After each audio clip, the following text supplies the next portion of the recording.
And we have the Indian Consul General at the Consulate in New York, Mr. Prabhu Dayal, joining us now. So thanks for joining in. What do you have to say about the treatment that was meted out to Kritika?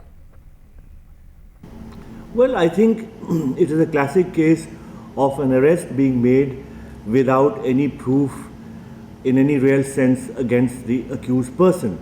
It's a classic case of an arrest being made on the basis of suspicion. And if you know the facts of the case, we pointed it out to the concerned authorities here and said that the arrest was unjustified, it was not warranted at all under the circumstances, and that in any case the child had diplomatic immunity, she was a diplomatic passport holder, and all this fell on deaf ears because we were told that she doesn't have diplomatic immunity, and we were told that she is going to be produced in court. So we arranged for an attorney, and he was able to convince the district attorney of the concerned court that she had not been arrested in any lawful sense whatsoever, and we were able to get her out.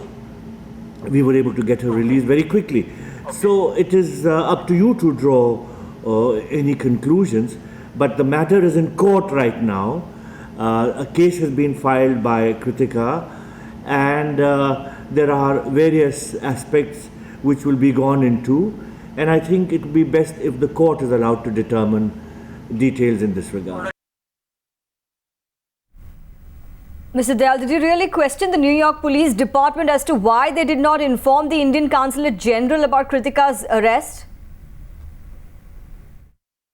This has been put across by the embassy in Washington to the State Department that the notification should have been done in a proper manner. There was a lack of any information to the Indian authorities, to us here in the consulate about the arrest, and that this is not at all a happy situation. It is not acceptable. We should have been informed about the arrest. We pointed this out also to the concerned authorities here in New York. So Dayal, what action was really taken against all those who threatened Kritika and have also said that she would be put in jail with prostitutes and HIV-infected people? Well, you know, the action was taken by the local officials here against Kritika. It is not something that really reflects in any sense the policy of the US government. As you are aware, our relations with the United States have been progressing very steadily. But this was the action of a handful of local officials from the school and a handful of police officials, and certainly the case has been filed by her against them, and the justice courts will decide and justice will be done. Now let's listen into Kritika. She spoke to us yesterday and gives us her account of how she was treated. Let's listen in.